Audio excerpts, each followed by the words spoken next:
ท่านกำลังรับฟังสถานีวิทยุกระจายเสียงแห่งประเทศไทยจังหวัดลำพูน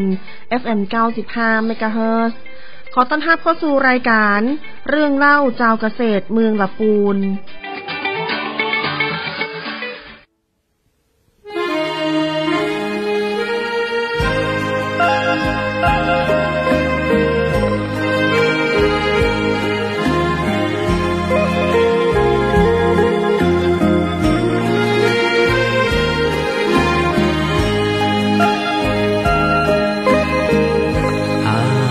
จะตายเพราะความคิดถึงน้อ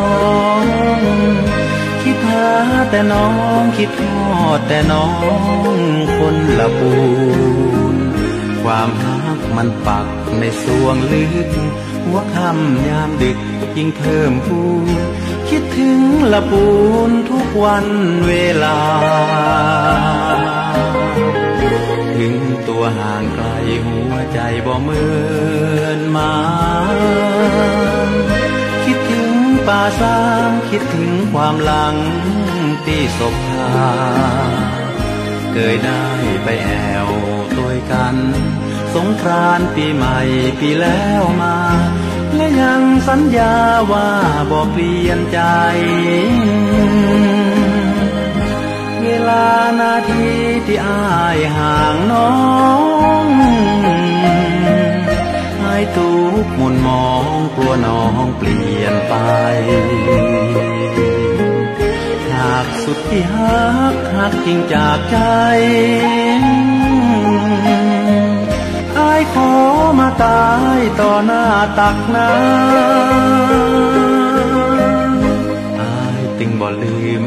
ยังคิดถึงน้องหัวใจห้ามมองคิดถึงแต่น้องบ่จางกลัวน้องจะกายนายแน่ระแวงใจเฝ้าแต่ครวญครางภาวะผวังคิดถึงละปูน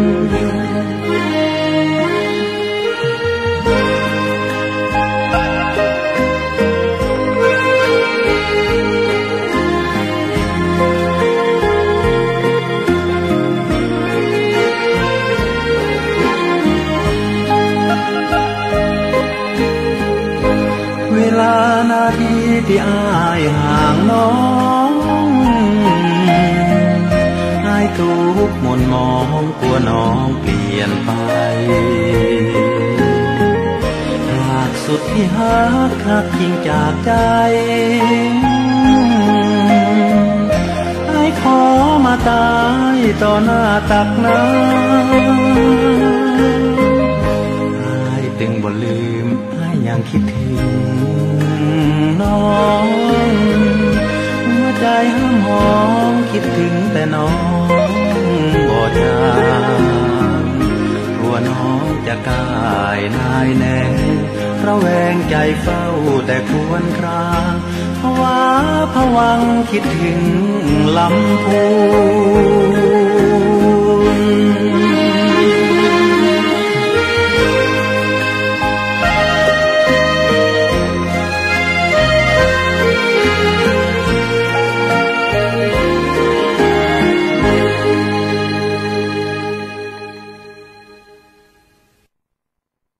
ครับสวัสดีครับคุณผู้ชมคุณผู้ฟังครับปะกับผมเลยนะครับดีเจบอยรายการเรื่องเล่าชาวเกษตรครับวันนี้มาอูเอิญพบปรับกับพ่อแม่พี่น้องนะครับแฟนรายการเรื่องเล่าชาวเกษตรแห่งครั้งหนึ่งนะครับในช่วงนี้นะครับก็เข้าสู่ฤดูคำว่าฤดูหนาวนะครับฤดูหนาวเนี่ยนะครับก็สังเกตง่ายๆครับก็จะมีแบบเข้านุกงาเนาะใบกะเมื่อเจ้าเนี่ยงานช่วงนี้ก็ออกมาละมาได้กินละนะครับพ่อแม่พี่น้องนะครับ FC คนเฒ่าก็ได้ม่วนนะครับได้กินของลำนะครับกับข้าวนุกงานะครับทีนี้เรามาคุยกันเรื่องสถานการณ์ของน้ำท่านะครับเรื่องของน้ำท่าก็คือหมายความว่าปริมาณน้ำนะครับในที่กักเก็บของ ชลประทานนะครับก็มาอู้กันที่ชลประทานของลำพูนเนี่ยนะครับ ตอนนี้ปริมาณน้ำของเฮาเนี่ยนะครับอยู่ที่ระดับที่เพราะว่า 90% ขึ้นไปหมดนะครับ 90% ขึ้นไปนั่นหมายความว่าฤดูแล้งท่านจะนะครับมีน้ำใช้อยู่นะครับแต่อย่างใดก็เป็นข้อที่ท่านก็ต้องประหยัดน้ำนะครับเขาจะบอกว่ามันจะแล้งแห่งเมินก่อนะครับหรือนะครับมันจะไปแห่งเมินยาวนานแห่งก่อนนะครับทีนี้ครับเรามาอู้กันนะครับในเรื่องของกิจกรรมของกระทรวงเกษตรและสหกรณ์นะครับที่จะจัดนะครับในนะครับเร็วๆนี้นะก็มาอู้กันนะครับเรื่องวันนี้นะครับก็จะอู้ว่าปีนี้เรายังมีงานสักการะพระนางจ๋ามาเทวีและงานฤดูหนาวจังหวัดลำพูนซึ่ง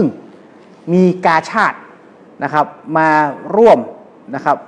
มีกาชาดมาร่วมก็คือหมายความมีงานกาชาดต่างในฮั่นนะครับปีนี้เนี่ยนะครับเรามีนะครับสลากกาชาดอู้ง่ายหวยกาชาดปรับเปลี่ยนครับเพิ่มเติมมูลค่านะครับใบละ100 บาทช่วยเปิ่นทำมาหากินกันนะครับว่าใบละ100 บาทนะครับแต่รางวัลนะครับรางวัลของกาชาดนี่นะครับอยู่ที่นะครับมีรถ3กันปีนี้นะเพิ่มรถนะครับปีนี้เพิ่มรถออกมานะครับมีอย่างแหมรถ3การมีรถเครื่องแหมนะครับผมเคยอยากได้ขนาดเลยนะครับปีนี้แม้ว่ามันแพงขึ้นนะครับแต่ว่าเราก็มีรางวัลนะครับเราก็มีรางวัลเพิ่มขึ้นมาด้วยนะครับในงานปีนี้เราจะเริ่มจัดงานนะครับจังหวัดลำพูนจัดงานฤดูหนาวตั้งแต่นะครับวันศุกร์ที่28เนาะวันศุกร์ที่28ไปจนปุ้นนะครับวันที่7ธันวานะครับงานกาชาดนะครับงานฤดูหนาวงานในงานฮั่นนะครับก็จัดสถานที่เดิมนะครับก็คือเป็นพื้นที่ว่าเป็นพื้นที่เอกชนเนาะบนห้องว่าแถวเส้นถนนดอยตินะครับก็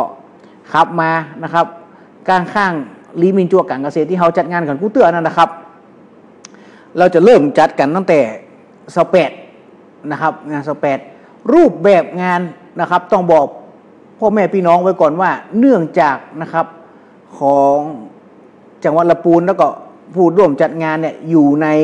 ช่วงของการไว้อาลัยนะครับสมเด็จพระนางเจ้าพระบรมราชินีนาถพระบรมราชชนนีพันปีหลวงนะครับ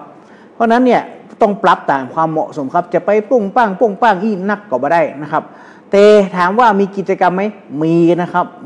แล้วก็อยากให้พ่อแม่พี่น้องนะครับได้มาอุดหนุนนะครับสินค้าเดี๋ยวจะอ้วสินค้าของผมมีอย่างพ่อนะครับนะ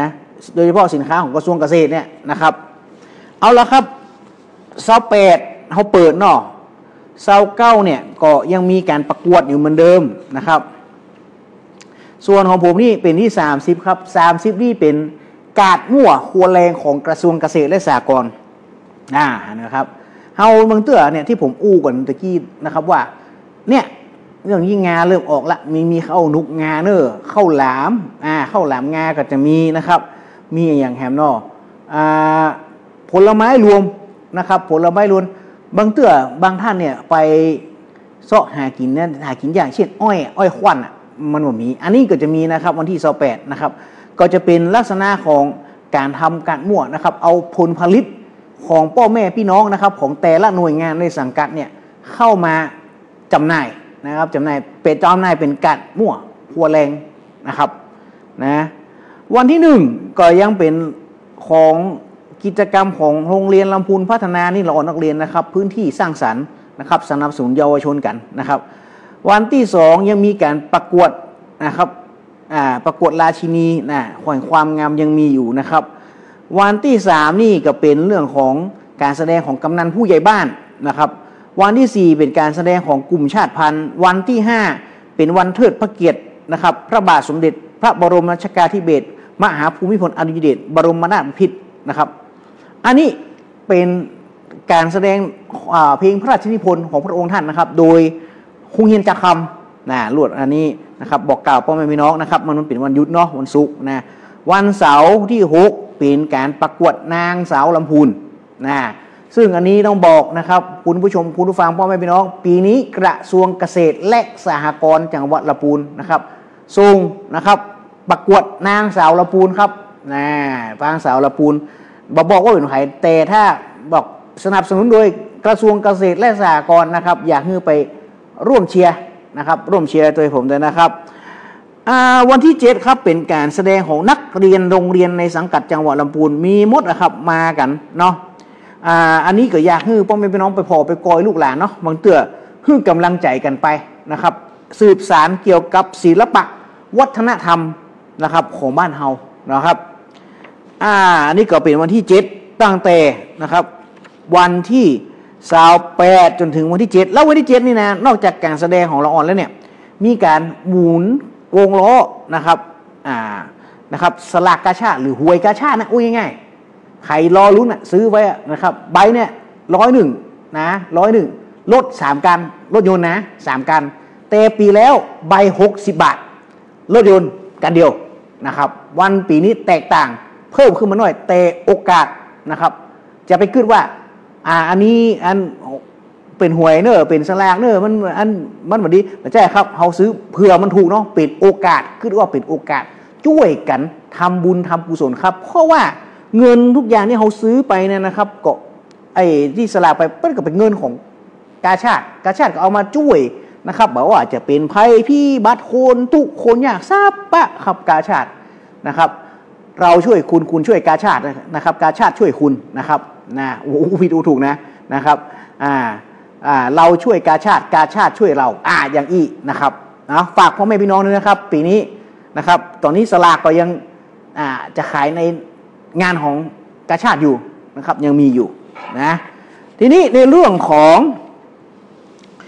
งานนะครับงานฤดูหนาวนะครับ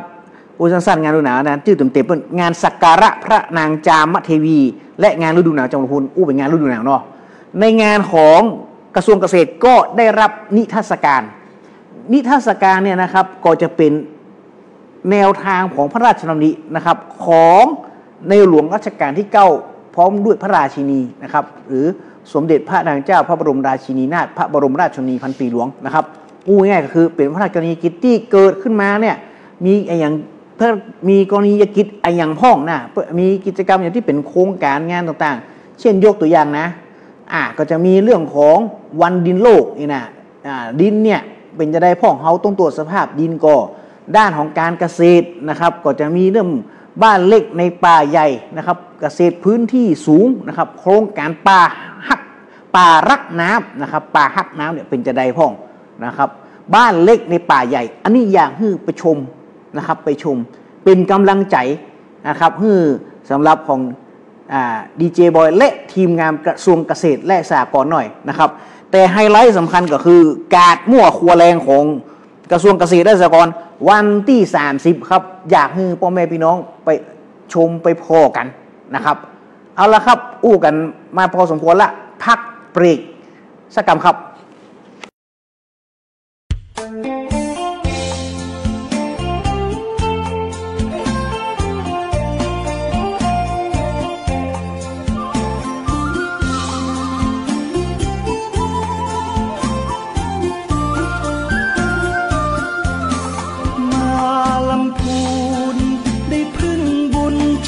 จามเทวีกราบองค์ทรงน้ำเจดีย์พึ่งบารมีท่านศรีวิชัยครูบา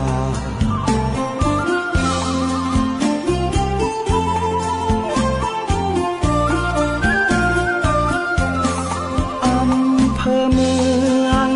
รุ่งเรืองการพัฒนาเกษตรกรรมอุตสาหกรรมนำพาส่งเสริมประชาให้อยู่ดีมีกิน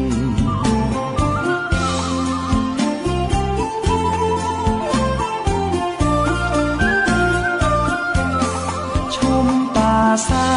งชะเง้อพลางนวลนางโสพินทอผ้าเมืองรุ่งเรืองอาชินตราบฟ้าดินไม่ลืมป่าสาง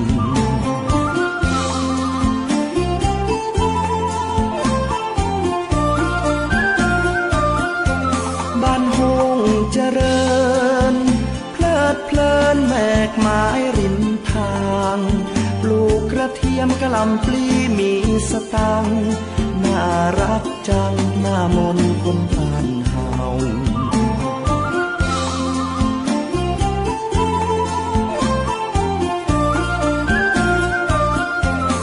เยือนถิ่นนี้เขียวขจีท้องหน้าป่าเขาล่องแก่งก็ได้โยกล้อสองเรากลางลำเนาชมธรรมชาติงาม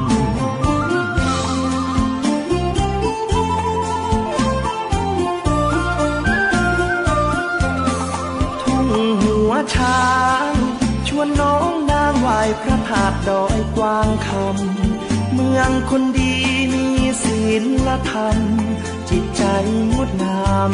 พี่น้องหลายดอย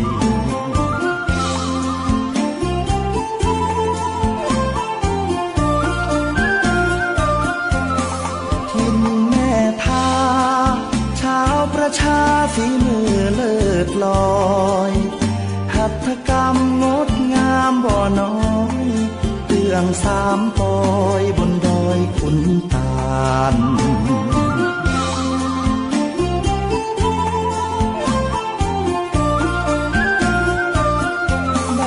ที่เมืองทองคนลือคนยองนวลน้องผ่องพันงามอนงลอยกระทงสงกรานต์สืบทอดลูกหลานมานานหลายปี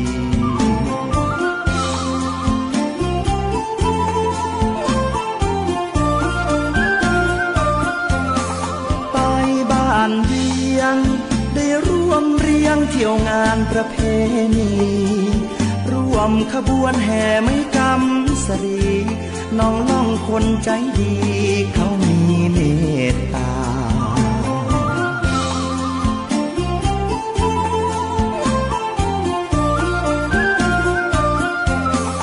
ภูมิแผ่นดินนวมินทร์มหาราชาคนลำพูนเทิดทูนศรัทธาสืบสานมาชั่วฟ้าดินถิ่นงาม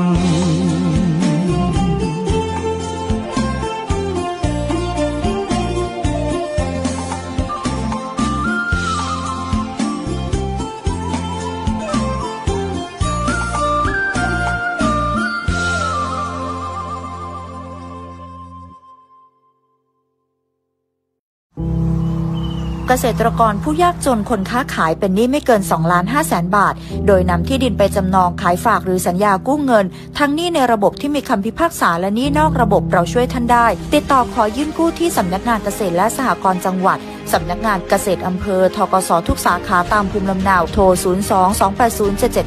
02-280-7750 ดอกน้อยผ่อนนานสงวนที่ดินกองทุนหมุนเวียนเพื่อการกู้ยืมแก่เกษตรกรและผู้ยากจนสำนักงานปลัดกระทรวงเกษตรและสหกรณ์โอ้เป็นอย่างหน้ายังมาหน้ามองซอกตอกเฮ้ยก็จะบ่ฮื้อเครียดได้จะได้ละปีก็เรื่องนี้เรื่องสินกวนใจหาตั้งออกก็บ่ได้นี่กะนี่หรอก็ยังบ่ลองไปปรึกษาสำนักงานกองทุนฟื้นฟูและพัฒนาเกษตรกรดูล่ะน้องได้ขึ้นทะเบียนเป็นสมาชิกกองทุนฟื้นฟูและพัฒนาเกษตรกรแล้วยังอย่างหูแหน่ละนี่ถ้าเป็นสมาชิกแล้วมีหนี้ในระบบเกี่ยวกับการเกษตรเขาสามารถยื่นขอขึ้นทะเบียนหนี้กับสำนักงานกองทุนฟื้นฟูและพัฒนาเกษตรกรสาขาละปูนเฮาได้เนอะเปิ้นจะคือคำปรึกษาหรือช่วยแก้ปัญหาหนี้สินของเกษตรกรตัวโอ้ยมีจะนี่ตัวกาถ้าเฮาบ่มีหนี้สินหรอเปิ้นจะมีอะไรอย่างมาส่งเสริมสนับสนุนเกษตรกรก่อมีเหมือนกันเฮาก็ไปสมัครเข้าองค์กรหรือจัดตั้งกลุ่มใหม่รวมกันบ่น้อยกว่า50คนก็ได้แล้วก็ไปขอรายละเอียดยื่นเสนอแผนและโครงการเพื่อฟื้นฟูและพัฒนาอาชีพของเฮาแต่บ้านเฮาก็รวมกลุ่มกันเป็นสมาชิกอยู่หลายคนแล้วนะโอ้แต่กะแล้วจะติดต่ออย่างใดนี่สำนักงานเปิ้นตั้งอยู่ที่ชั้น4ศูนย์ราชการจังหวัดลำพูนหลังใหม่ติดถนนซุปเปอร์ไฮเวย์นั่นเนาะจะโทรไปก่อนก็ได้นะเอาจดเบอร์โทรเนอะ0535102275หรือเบอร์โทรศัพท์มือถือก็มีเหมือนกัน0800671057โอ้ยขอบคุณหลายเนอะปีแต่นี่หมู่เฮาก็มีตังออกบ่ต้องเครียดแล้วเดี๋ยวผมจะฟังจวนจมูไปติดต่อพอเนอะปีเข้าใจไปเนอะ เกษตรกรเฮาที่ไปติดต่อบ่ต้องเสียค่าใช้จ่ายใดๆทั้งสิ้นเนอะ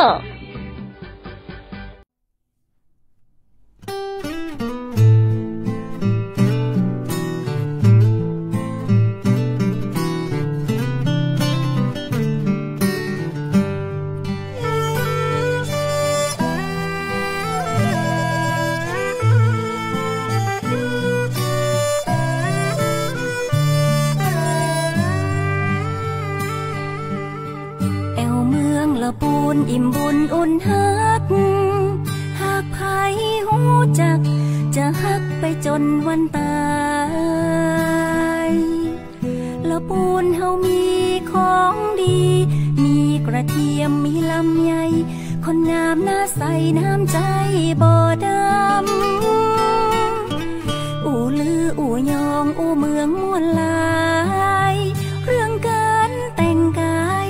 เฮาก็ใส่ผ้าเมืองภูมิใจแต่นาหมู่เฮาห่วมแหงสร้างบ้านแปลงเมืองรุ่งเรืองมาเมินหนึ่งในล้านนาคือประเพณีส่งน้ำเจดีย์สิริพูนชัยงานแห่แห่หลวงงดงามยิ่งใหญ่ตานสลากย้อมคือการห่วมใจทำบุญครั้งใดบ่เต้างานนี้อูไปบ่เสี่ยงเมื่อมาเมืองละปูนพี่น้องกูคนมีน้ำใจไมตรีบ้านที่เมธาบ้านห้องป่าซางบ้านเวียงเมืองลีทุ่งหัวจ้างคนดีน้ำใจงดงา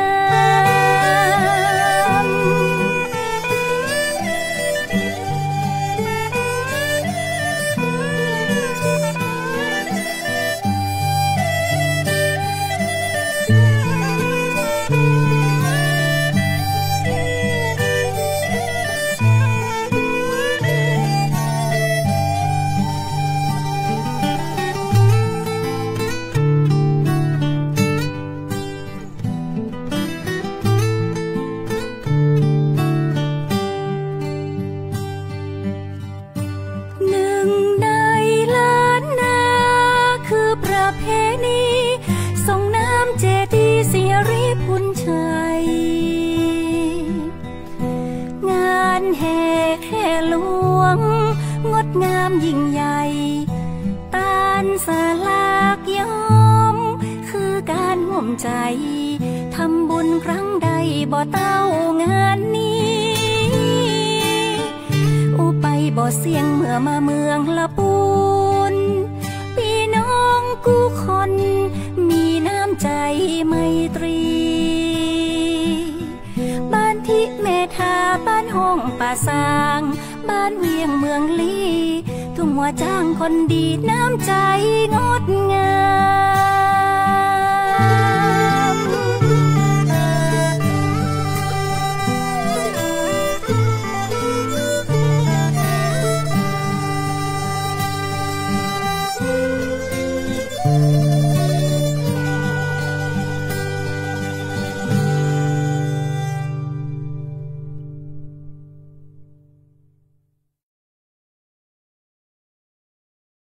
ครับเรื่องต่อมาที่อยากจะอู้เอิ้นกับพ่อแม่พี่น้องก็คือในเรื่องของพ้องว่ากองทุนนะครับกองทุนช่วยเหลือเกษตรกรและผู้ยากจนนะครับวันนี้เนี่ยเราบอกว่าเป็นพ้องว่ากำอู้เนี่ยมันยาวไปเราก็เลยตั้งขึ้นมาว่าเป็นคลินิกหนี้นะครับคลินิกหนี้ของสำนักงานเกษตรและสหกรณ์จังหวัดที่เราดูแลอยู่เนี่ยนะครับที่ผมทำงานอยู่เนี่ยนะครับมันจะมีเงินตัวหนึ่งที่เข้าไปช่วยพี่น้องที่เป็นผู้ยากจนนะหรือเกษตรกรก็ได้นะครับไถ่ถอนที่ดินใครนะครับใครที่เอาที่ดินเนี่ยนะครับไปเป็นห้องว่าเอาไปจำนองเอาไปขายฝากหรือเอาโฉนดไปวางเปิ้นเนาะแล้วนะครับปรากฏว่าดอกมันค่อยแปลงล้ำทรงเบาไหว นะครับเปิ้นเก็บกู้เดือนเฮาอยากให้พ่อแม่พี่น้องได้มาอู้เอิ้นกับหมู่เฮานะครับตอนที่จะมาเนี่ยต้องรู้ว่าสำนักงานของเราเนี่ยนะครับอยู่ที่ศาลากลางจังหวัดลำพูนนะครับชั้น1นะครับศาลากลางจังหวัดลำพูนชั้น1นะครับแล้วเฮาเนี่ยนะครับทำหน้าที่ในการของก็ท้องว่ามารับฟังปัญหาเรื่องของหนี้คลินิกนี่นะถ้าเข้าเกณฑ์นี่นะ1มีโฉนดเนาะมีเอกสารสิทธิ์ที่ดินนะเอาไปเกี่ยวกับจำนองนะครับเอาไปขายฝากนะหรือเอาใบโฉนดไปวางไว้นะครับอันเนี้ยเข้ามาก่อนแล้วก็เป็นหนี้ป่ะนะเข้ามาปรึกษาหารือกันนะครับเข้ามาปรึกษากันว่าจะแก้กันยังไงจะแก้ดอกมันเปมันผ่อนบ่ค่อยไหวเรามาอู้กันนะครับมาที่สารกลางจังหวัดลำพูนก่อนจะมาโทรมาหาก่อนนะครับ053นะครับ530 923ถึง4นะครับ053 530 923ถึง4นะครับโทรมาก่อนนะครับทีนี้ในภารกิจของหน่วยงานในสังกัดกระทรวงเกษตรและสหกรณ์ในปีนี้นะครับผมก็จะมานะครับมุ่งเน้นในเรื่องของพระราชกรณียกิจนะครับที่หน่วยงานในสังกัดนะครับต่างๆนะครับเริ่มตั้งแต่นะครับหลายท่านอาจจะไม่เจอปะกับหน่วยนี้นะครับอันดับแรกนะครับจะเป็นอสค.องค์การส่งเสริมกิจกรรมโคนมแห่งประเทศไทยภาคเหนือมาฟังกันว่านะครับนมเนี่ยสถานการณ์นมเนี่ยเขาเปลี่ยนจะได้มันมีหลายรายการนะครับที่ว่าอะไรว่านมแต้บะแต้นมปลอมนมมีคุณภาพแต้บะแต้หมูหูแต่อันนี้เปิ้นจะมาว่านมหน้าฟาร์มนมคุณภาพมีจริงหรือไม่และความเชื่อถือว่านมเนี่ยกินของนมไทยแล้วมันแต้ว่ามันใหญ่ขึ้นมาว่าบางท่านนะบางออกรายการมานี่นมของเราไม่มีก็นะอันนั้นมากับผู้รวบรวมน้ำนมตัวจริงเสียงจริงดีกว่านะครับต่อมาครับเป็นสถานีพัฒนาที่ดินเป็นกรมพัฒนาที่ดินเขาเรียกกรมพด.อันนี้พด.1จนถึง12มันมีอะไรอย่างพ้องเนาะผมก็ยังงงเหมือนกันมาเพื่อใจผิดใจถูกพด.1พด.6พด.7อะไรอย่างสะปะนะครับมานั่งฟังกันเพื่อท่านที่จะใจคือถูกต้องครับอันเนี้ยนะครับบนห้องกรมพด.สถานีพัฒนาที่ดินสำนักงานต่อมาสำนักงานเกษตรจังหวัดลำพูนอันนี้ชื่ออาสับสนนั่นนะของผมเกษตรและสหกรณ์จังหวัดอันนี้เกษตรจังหวัดมาฟังเหรอวันนี้สิ่งที่ท่านตั้งหน้าตั้งตารอคอยนะครับคืออย่างครับปัน4ครับนะครับจากรัฐบาลจะเป็นยังไงพ่องความก้าวหน้าตอนนี้เป็นไงไร่ละ1,400นะมาแจกโครงการแจกเงินอันดีนะไร่ละ1,400คือการพับปรุงคุณภาพต้องทำความเข้าใจว่าตอนนี้ขอไปถึงไหนละนะครับจากเรื่องของบรรลัมใหญ่ครับต่อมาครับเรื่องของสำนักงานประมงจังหวัดท่านรู้กับเขาว่าปลาในจังหวัดของลำพูนเนี่ยปลาเนี่ยนะครับป่าเนี่ยนะครับจากแหล่งน้ำเนี่ยธรรมชาติเนี่ยมันเป็นป่าอย่างนักที่สุดและป่าที่พ่อเลี้ยงอย่างที่สุดวันนี้ท่านจะได้ไม่ว่าของเราเนี่ยป่าที่ขึ้นชื่อแหล่งน้ำธรรมชาติเนี่ยป่าสังขวาสเป็นจะได้พ่องเคยจิ้มกันพ่องก่อนนะครับต่อมาสำนักงานปศุสัตว์จังหวัดลำพูนนะครับอันนี้จะเรื่องเกี่ยวกับอย่างหมูหมานะครับหมูหมาอย่างนี้พวกนี้เรื่องของสัตว์ที่เป็นสัตว์เศรษฐกิจและเรื่องของพิษสุนัขบ้านะครับวันนี้ลำพูนเอาหลายพื้นที่ครับเป็นปลอดพิษสุนัขบ้าไปแล้ว 0% 0% ต้องบอกเลยนะครับมันมีโรคพิษสุนัขบ้าแล้วปรากฏขึ้นนะครับหลักเกณฑ์เงื่อนไขได้ไปฟังกันนะครับต่อมาเรื่องของสำนักงานการปฏิรูปที่ดินจังหวัดลำพูนอันนี้คือสปก.หันก็ครับที่สปก.เป็นใดขายได้หรือไม่โฉนดเพื่อการเกษตรมันทำไปแล้วออกไปแล้วมันขายได้อยู่ก่อจริงหรือไม่ขายได้ไม่ได้ไปฟังกันต่อมาเรื่องของสำนักงานตรวจบัญชีสหกรณ์ลำพูนนะครับอันนี้ก็จะมาอู้กันว่านะครับจดแล้วไม่จนจริงหรือไม่แล้วทำไมต้องจดนะครับจดไปเขาจดบัญชีนะครับ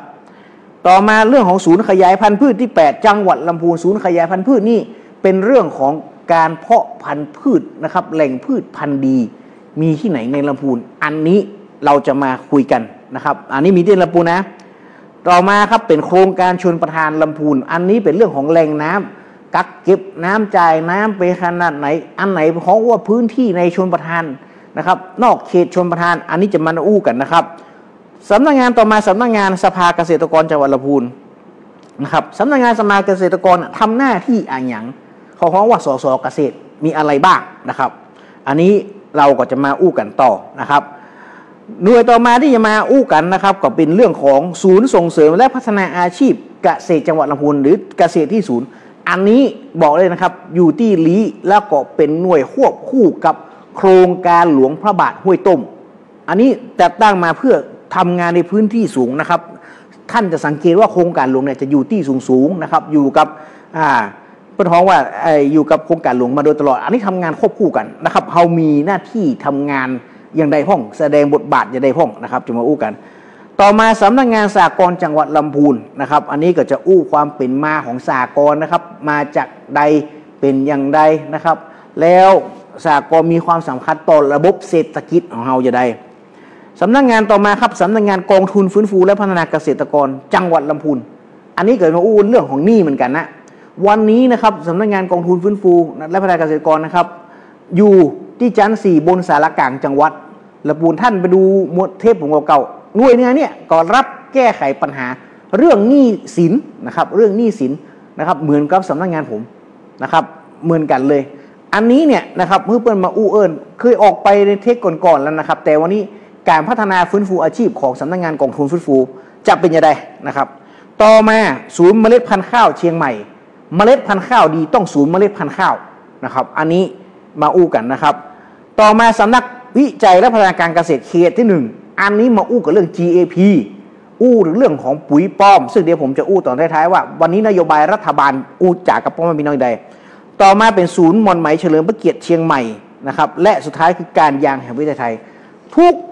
หน่วยงานในสังกัดกระทรวงก็จะมาอู้กันนะครับก็จะมาอู้กันว่าภารกิจหน่วยงานนะครับที่รัฐบาลนะครับได้มอบนโยบายให้กระทรวงเกษตรและสหกรณ์ออกไปนะครับปฏิบัตินะครับออกไปสร้างให้พ่อแม่พี่น้องนะครับมีรายได้เนี่ยครับนะครับก็มีรายได้เป็นอย่างใดพ้องก็จะมาอู้ในรายการนี้นะครับเกี่ยวกับกระทรวงเกษตรและสหกรณ์ครับ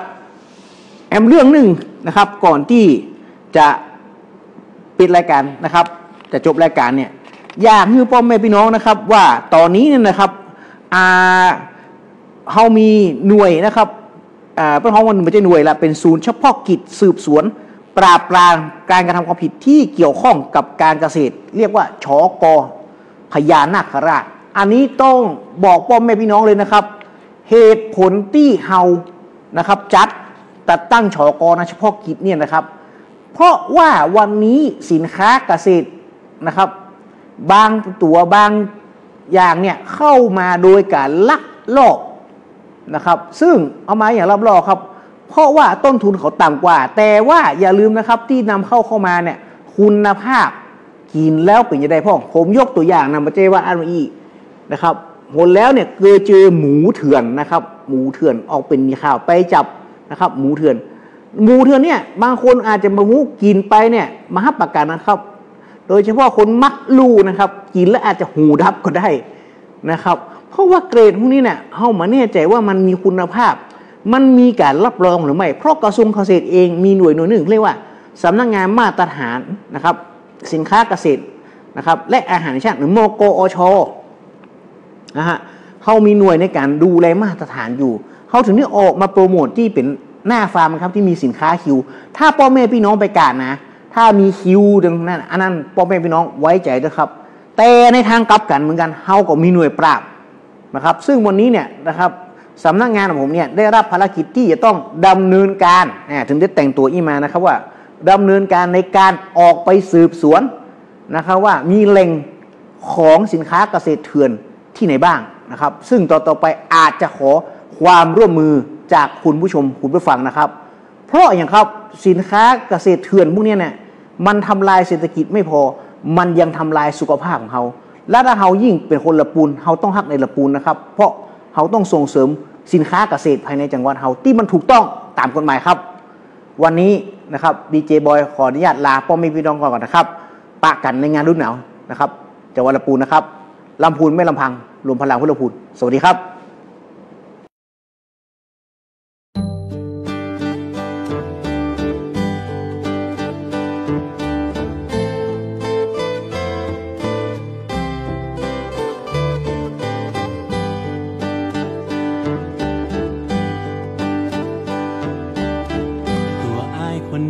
เป็นบ่าวละปูเมืองเก่าเมืองบุญเมืองอาริอุ่นใจเมืองน้ำใจเมืองลำไยสายน้ำพวงโอบไหลไปจูสายน้ำปิงอูยองบ่จางแต่อูแกว่นยังบ่มีแฟนมาควงแขนแอบยิงจะได้คลายไปลงหักน้องยิงสาวลุ่มน้าแม่ปิงแม่ยิงสาววิ่งเจียงใหม่ทันใจคลายคนนี้ที่มีหักแต่ปักเอ้ยพันแปรไปหักสาวคนใดหักแต่น้องพอจองเป็นเจ้าของใจบ่าวเมืองลำไยให้เพียงผู้คนดีมาใจผู้แซวแอวม่วนมาได้บ่เคยใจง่ายคิดให้นายนี้ลูกเจ้าแม่จามมาเตวีคนนี้ขอถามน้องนางสักทีอ้ายปอจะมีสิทธิ์ไหม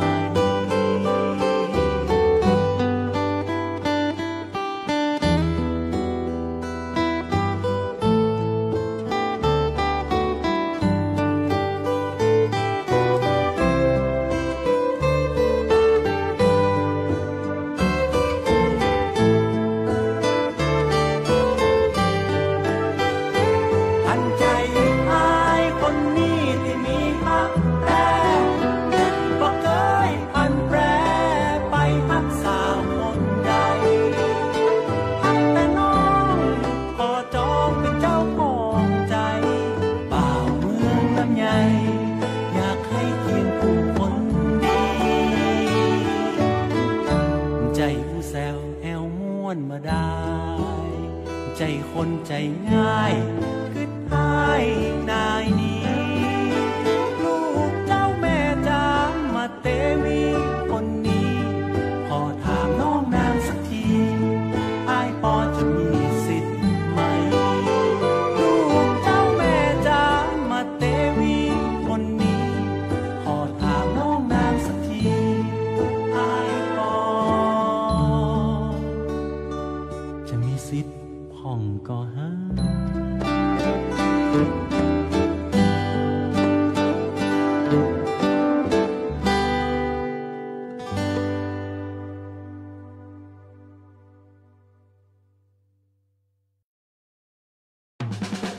สาระน่ารู้ดีๆกับศูนย์ขยายพันธุ์พืชสวัสดีค่ะท่านผู้ฟังขอต้อนรับเข้าสู่ช่วงสาระน่ารู้ดีๆกับศูนย์ขยายพันธุ์พืชวันนี้ศูนย์ขยายพันธุ์พืชที่8จังหวัดลำพูนมีเรื่องราวใกล้ตัวที่หลายคนอาจยังไม่รู้มาฝากกันค่ะด้วยเรื่องราวของไส้เดือนดินตัวเล็กๆที่อยู่ในดินนั้นแท้จริงแล้วมีประโยชน์ต่อการเกษตรและสิ่งแวดล้อมมากมายไส้เดือนดินเป็นนักย่อยสลายชั้นยอดค่ะ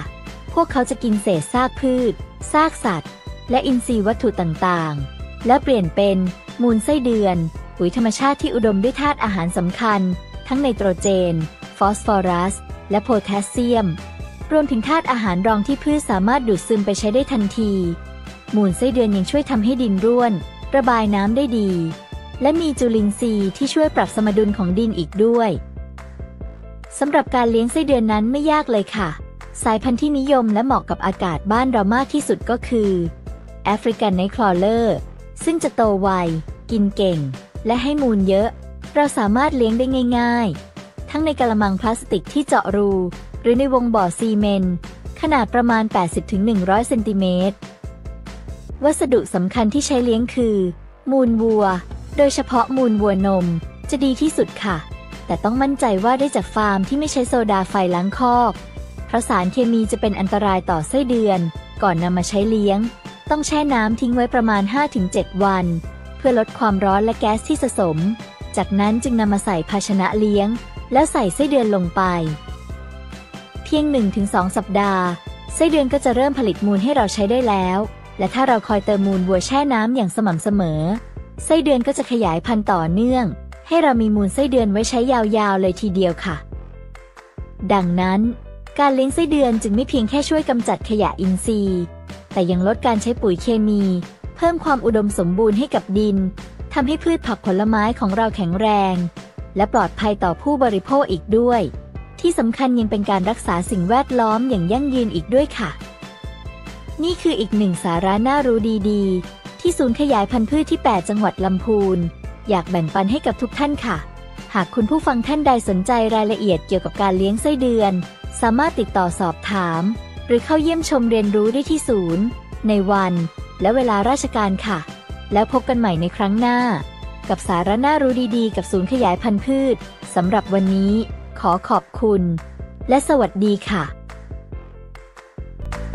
พืชพันธุ์ดีต้องที่ศูนย์ขยายพันธุ์พืชกรมส่งเสริมการเกษตรเกษตรกรผู้ยากจนคนค้าขายเป็นหนี้ไม่เกิน 2,500,000 บาทโดยนำที่ดินไปจำนองขายฝากหรือสัญญากู้เงินทั้งหนี้ในระบบที่มีคำพิพากษาและหนี้นอกระบบเราช่วยท่านได้ติดต่อขอยื่นกู้ที่สำนักงานเกษตรและสหกรณ์จังหวัดสำนักงานเกษตรอำเภอธกสทุกสาขาตามภูมิลำเนาโทร 02-280-7750 ดอกน้อยผ่อนนานสงวนที่ดินกองทุนหมุนเวียนเพื่อการกู้ยืมแก่เกษตรกรและผู้ยากจนสำนักงานปลัดกระทรวงเกษตรและสหกรณ์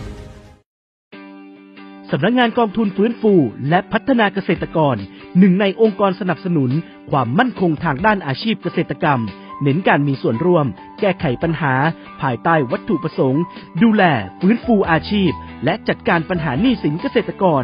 ดังนั้นสำนักงานกองทุนฟื้นฟูและพัฒนาเกษตรกรสาขาจังหวัดลำพูนขอเชิญชวนพี่น้องเกษตรกรในจังหวัดลำพูนสมัครขึ้นทะเบียนเป็นสมาชิกหรือจัดตั้งองค์กรเกษตรกรโดยมีสิทธิประโยชน์ที่จะได้รับคือ 1. องค์กรเกษตรกรมีสิทธิขอรับการฟื้นฟูและพัฒนาเกษตรกรโดยเสนอแผนหรือโครงการฟื้นฟูและพัฒนาเกษตรกร 2. สมาชิกองค์กรเกษตรกรที่เป็นหนี้ในระบบและประสงค์ขอรับการสนับสนุนจากกองทุนฟื้นฟูสามารถยื่นคำขอขึ้นทะเบียนหนี้ได้สอบถามข้อมูลเพิ่มเติมติดต่อสำนักงานกองทุนฟื้นฟูและพัฒนาเกษตรกรสาขาจังหวัดลำพูนที่ศูนย์ราชการจังหวัดลำพูนชั้น 4 ถนนซุปเปอร์ไฮเวย์เชียงใหม่ลำปางหรือโทรศัพท์ 053-510-275 และ 080-067-1057 ทั้งนี้เกษตรกรที่มาติดต่อสำนักงานจะไม่เสียค่าใช้จ่ายใดๆทั้งสิ้นขอย้ำไม่เสียค่าใช้จ่ายใดๆทั้งสิ้น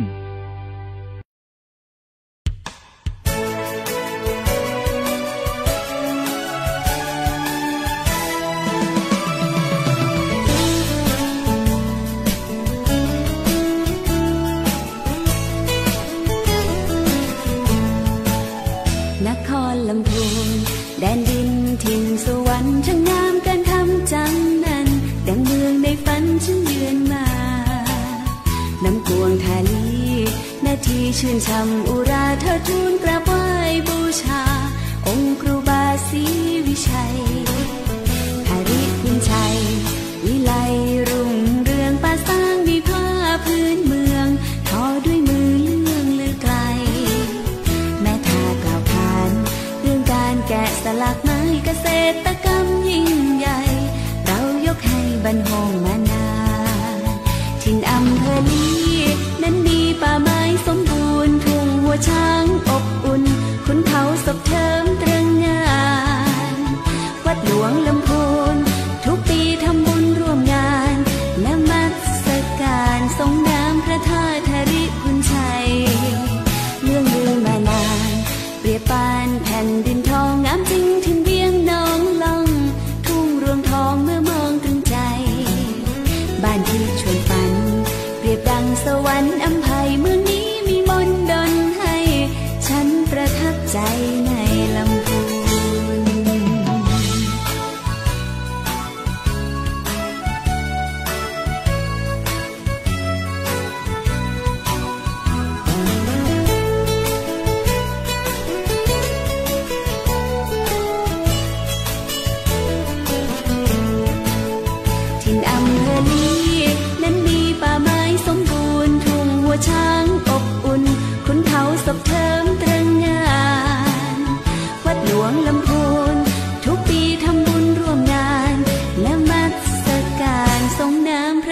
ทริพุนช